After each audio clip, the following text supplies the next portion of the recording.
மருந்துன்னு சொன்னாங்க பெரியவங்க, மருந்தே உணவாகும் காலம் வர போகுதுங்க.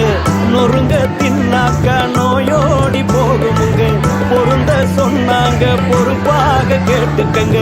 நீயும் நானும் இங்க 100 வருஷம் வாழணும்னா, நோய் நொடி இல்லாத தேகம் கொண்டு ஆளணும்னா, முன்னோர் சொன்னதையும் முறையா கேட்டுக்கணும்.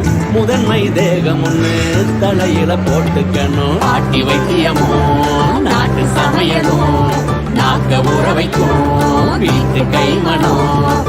6 சுவைகளை நானும் சேர்க்கணும். ஆரோக்கியமா வாழ அதில் துணை வரும்.